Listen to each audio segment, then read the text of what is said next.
To get anything, you have to give something. That is the way of the world, isn't it? We understand trade very well, right? For anything to achieve in this world, you need to give something. And for this knowledge, you need to give all that is your best. What are the things you consider precious in your life? Tell me. What do you consider precious in your life? Go on. You don't even know that. You have to think. Family. Family. Right? You have to give that up to be here. But we have no quarrels. If you cannot do it, it's okay, because that itself will one day push you here. But come when you are ready to be here. Out of curiosity, let me also hear what everybody is talking, Rajima's class, Rajima this, Rajima that. Let me go sit there and try it out with half the mind somewhere else. This knowledge is dangerous.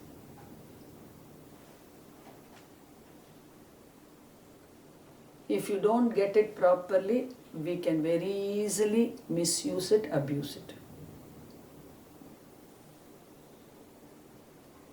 This is more powerful than your nuclear weapon. You won't give your knife to a child, will you? It's a very useful item in the house. But just because it is useful, will you hand it over to your child? Because he won't know how to handle it, use it. He'll hurt himself. You understand? Isn't that so? That's why anybody out of concern will keep it away from him. Same way, it's my concern that you should not hurt yourself with this knowledge. If you do not get it properly, I am responsible when you get hurt. Like anybody will say, they will blame the mother if the child cuts herself with a knife. What were you doing? They will say, isn't it? And you will have to take the responsibility. You can't say, no, I slept off, I nodded, I put the knife by mistake on the ground. No mistakes in this matter, yes? Nobody is allowed mistakes in this matter, yes? Now do you understand? So either you are here, or you are with your family concerns, or whatever concerns you may all have. Go there, but don't sit here. Half a mind here, half a mind somewhere else. Are you deciding to be here with me? Then the eyes should also be here. Because the mind, the minute the eyes go somewhere, the mind follows it. Is that clear? You want to look at something, get up, leave, don't sit here. Are you getting what I'm saying here? So first, family. What other things you consider precious? Health. Health.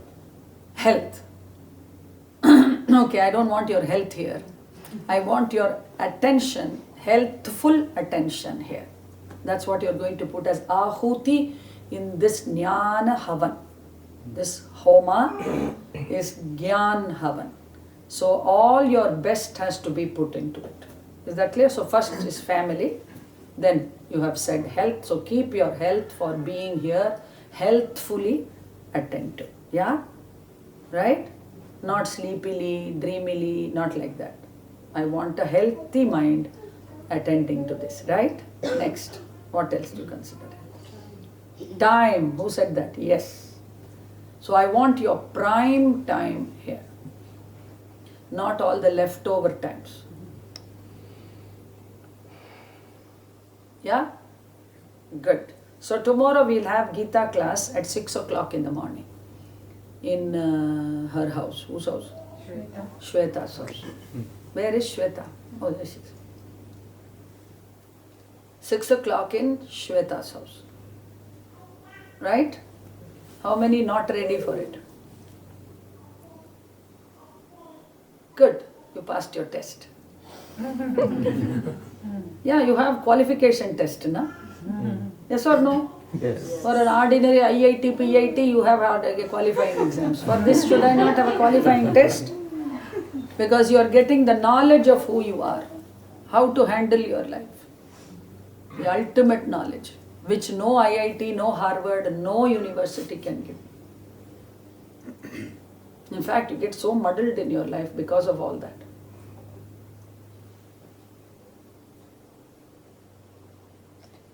So unless you are ready, do not come here.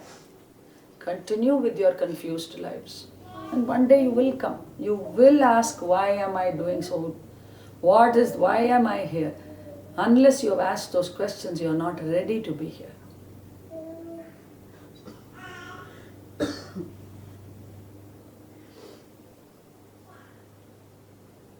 We need to put aside the world to be here for this time and be ready for anything.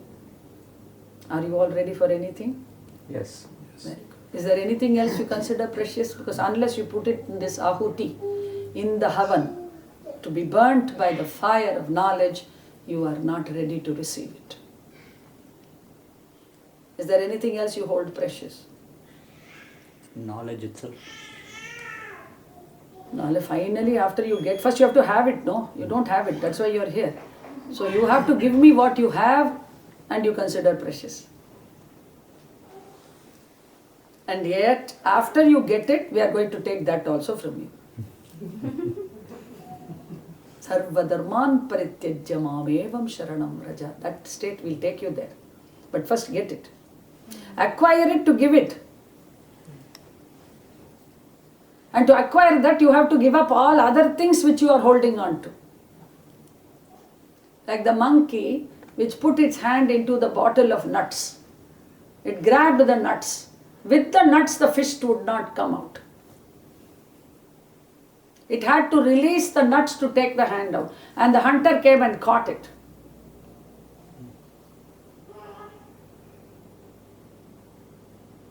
So you want to hold on to this unreal world and come here and sit to get the unreal, you will not get it. Got it? Understood? That is why you have to unclutch, give up all that you are now thinking is precious, you put it into this ahuti, and then the funny part is, with knowledge you have the whole world at your feet. But first you have to give up everything. Mentally. Like the mind. From the mind. The mind. The mind. From the mind. Not physically. That is where the problem is. People in the world think it is dangerous to come to Gita class. They think you will give up your wife, your children and run away to the forest. Not at all. So because we don't know, we have only put the Gita in the worship place and we put, or we don't keep the Gita at all in the house. Why? Because people will become a sannyasi. They will run away to the forest and Himalayas. So don't touch the Gita, don't go to Gita class. It is most ridiculous because it is here that Krishna tells Arjuna, you cannot leave the battlefield, you have to stay here and fight. So I just cannot understand where people in India got the idea that Gita will take you away from your fields of action, which is your family right now, or your office. Are you getting this? So this is the book that tells you you have to stay where you are in your family.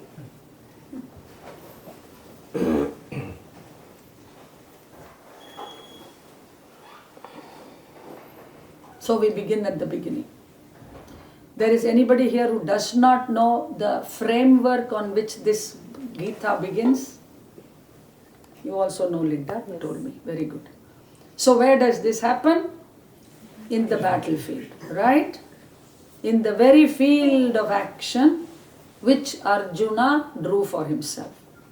Now, I've got a question for you. Those of you who have paper and pen can write it, and the others can close your eyes and think the answer. Why did Arjuna alone get the Gita? Close your eyes and check it out. From tomorrow you better bring your notebooks and pens. Why did not the other Pandavas get it? Why did nobody else get the Gita?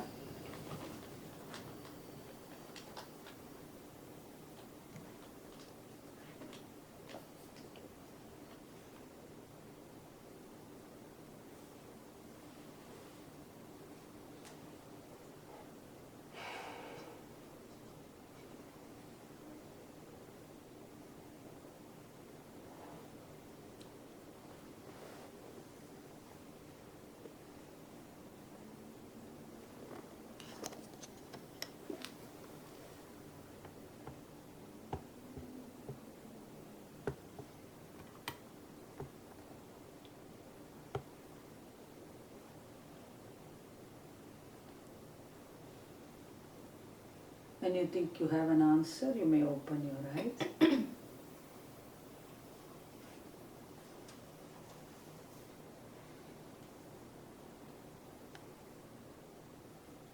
can raise your hand if you wish to answer. He was the only one with the most amount of doubts about this war, and he hesitated to fight with his own family members. Anybody else? We'll come back to it, yeah. He was ready to listen. He surrendered completely to Krishna. He was like, I'm so confused. Whatever you say, I'll do. Did he start with that straight away? Because of his attachment to the family, he did not go forward to do the war. The same thing you're telling what she's telling, yeah. He was ready to, instead of killing his relatives, he was ready to give up, and he was saying, I don't want the... So when we do something cowardly like that, we get the Gita? No, but he was ready to do it, and he was not willing to fight, because instead of fighting... Then you're telling exactly what they both are also telling, yeah? Okay. Yeah? Yeah. I think because Arjuna was the main character who would ultimately would have decided the fate of that war. Was the main character who would decide either the dharma side would win or the adharma side would win. So if Arjuna only will not fight, then that Okay, we'll put it all together, yeah.